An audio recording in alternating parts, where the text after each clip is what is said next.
Selamat pagi pemirsa, seputar info kembali hadir di sela-sela aktivitas Anda.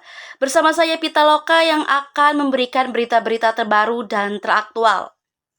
Pemirsa, polisi melakukan tes psikologi terhadap 2 sangka pelaku kekerasan seksual di Panti Asuhan Tangerang, Banten. Sementara satu tersangka yang buron masih dalam pencarian polisi. Pemeriksaan psikologi terhadap 2 tersangka Sudirman dan Yusuf yang merupakan pengurus dan pengasuh panti asuhan. Pemeriksaan psikologi dilakukan 3 metode, yakni observasi, wawancara, dan tes tertulis. Dan hasil tes psikologi keduanya tidak menunjukkan gejala klinis psikologis.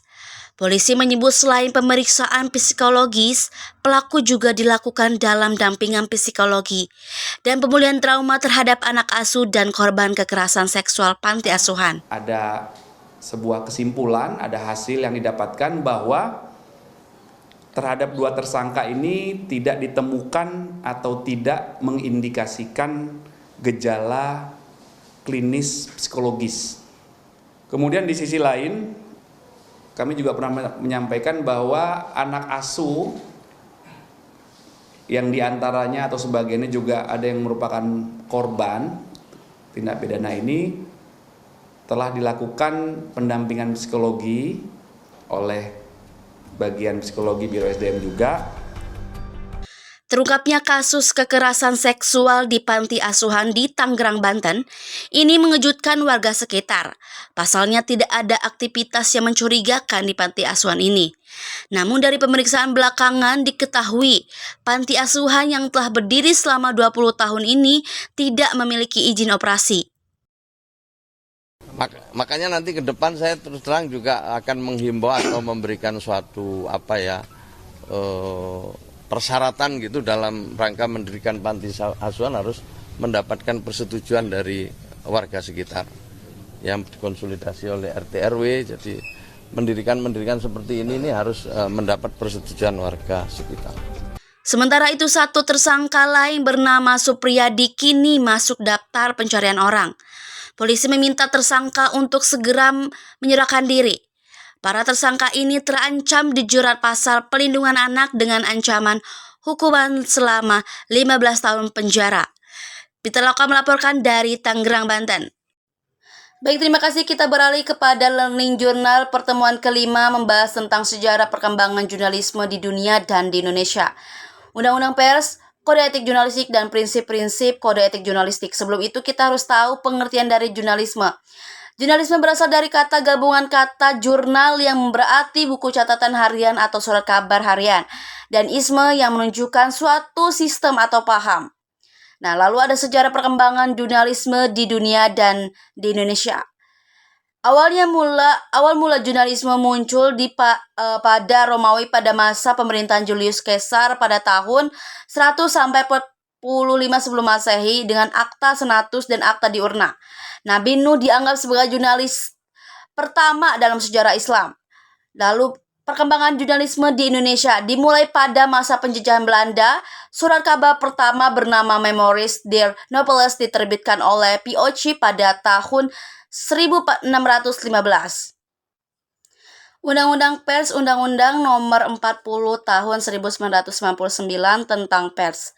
Undang-undang ini mengatur pers sebagai lembaga sosial dan wahana komunikasi massa yang melaksanakan kegiatan jurnalistik seperti mencari, memperoleh, menyimpan, mengolah, dan menyampaikan informasi melalui media cetak, elektronik, dan berbagai saluran lainnya. Lalu ada tentang Undang-Undang Pers. Bab pertama yaitu mengenai tentang ketentuan umum, ada di pasal 1. Nah, bab kedua tentang asas, fungsi, hak, kewajiban, dan peranan pers.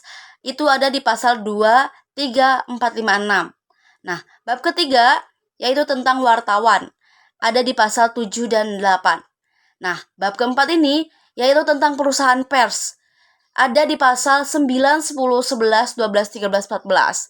Nah, kelima, bab 5 yaitu tentang dewan pers. Nah, ada di pasal 15. Nah, untuk bab ke-6 yaitu tentang pers asing. Ada di pasal 16. Nah, untuk bab ke-7 yaitu tentang peranan serta peran masyarakat. Pasal 17. Nah, untuk ke-8 yaitu tentang ketentuan pidana, yaitu ada di pasal 18. Nah, ke-9 yaitu tentang ketentuan peralihan, ada di pasal 19. Nah, yang terakhir yaitu bab 10 tentang ketentuan penutup, ada di pasal 20 dan 21.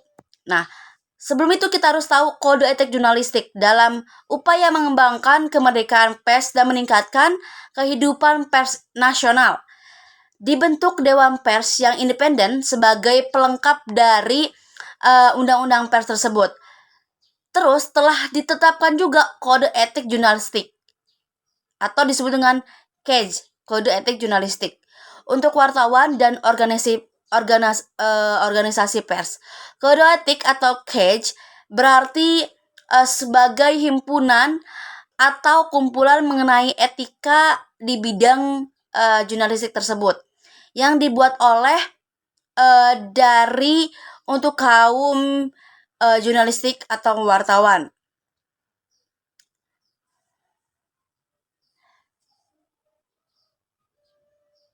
Dari dan untuk kaum jurnalistik atau wartawan sendiri, dan berlaku juga hanya terbatas untuk kalangan jurnalis atau wartawan saja.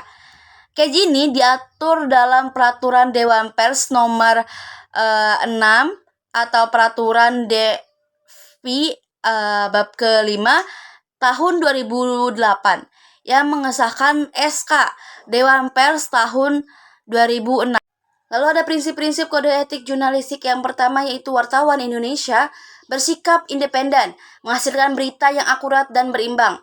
Lalu ada kedua yaitu wartawan beritikat buruk, Indonesia menempuh cara-cara yang profesional dalam melakukan tugas jurnalistik. Ketiga yaitu wartawan Indonesia selalu menguji beritakan berenang informasi, mencampur adukan secara fakta dan opini, menghakimi serta menerapkan asas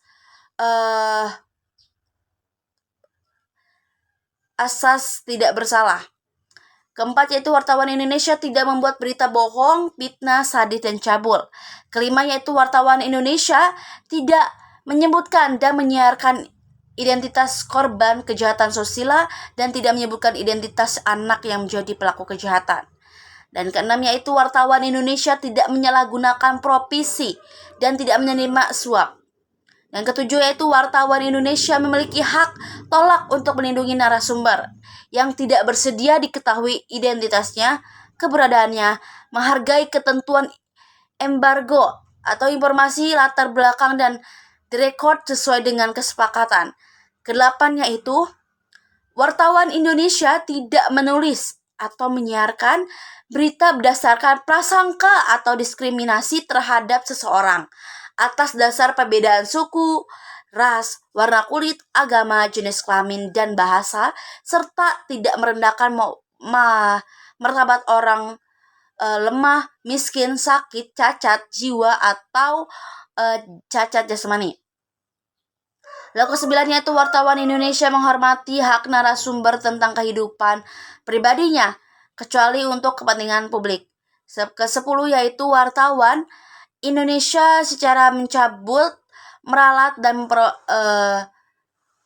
wartawan Indonesia segera mencabut, meralat, dan memperbaiki berita yang keliru dan tidak akurat disertai dengan permintaan maaf kepada pembaca, pendengar, atau pemirsa. Ke-11 yaitu wartawan Indonesia melayani hak jawab dan hak koreksi secara profesional. Demikian berita terkini dan learning jurnal mata kuliah teknik reportase dan identifikasi berita. Saya Pitaloka pamit undur diri dan sampai jumpa.